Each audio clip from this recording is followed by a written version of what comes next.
ইচ্ছা থাকলে যে উপায়ও এটা একটা উদাহরণ।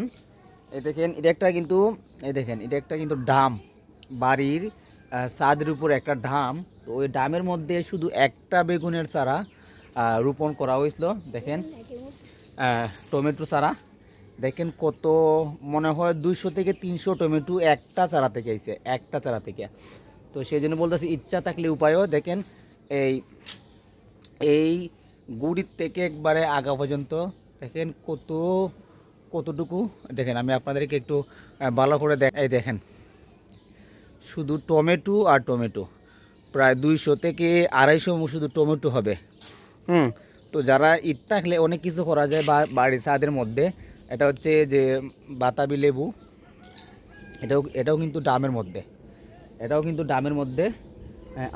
আরও অনেক আছে, আমি আপনাদের, এটা কিন্তু বাড়ির ছাদের মধ্যে, বাড়ির ছাদের মধ্যে। এটা হচ্ছে 12 মাসি লেবু, 12 মাসি লেবু, 12 মাসি লেবু। এইখান থেকে প্রায় অনেক লেবু, 12 মাসি বেগুন, সরি 12 মাসি লেবুন।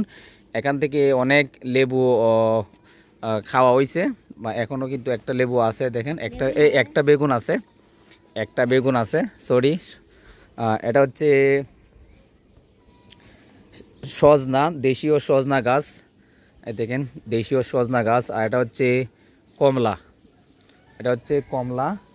আরও অনেক কিছু আছে, আমি আপনাদের, যে ইচ্ছা থাকলে অনেক কিছু করা যায় বাড়ির ছাদের উপরে। জায়গা না থাকলে বাড়ির ছাদের উপরে যে অনেক কিছু করা যায়। এই দেখেন আতা ফল, এটা বাড়ির ছাদের উপরে কিন্তু এটা আতা ফল। হ্যাঁ, আরও অনেক কিছু আছে, এবং তার পাশে কিন্তু আম। তো এটা উদ্দেশ্য হলো যে ইচ্ছা থাকলে, মানে আপনার বাড়ির মধ্যে যদি কোনো জায়গা না থাকে, তবুও কিন্তু আপনি ইচ্ছা করলে ছাদের উপরে কিন্তু আপনি একটা বাগান করতে পারবেন, ছাদের উপরে কিন্তু একটা বাগান করতে পারবেন।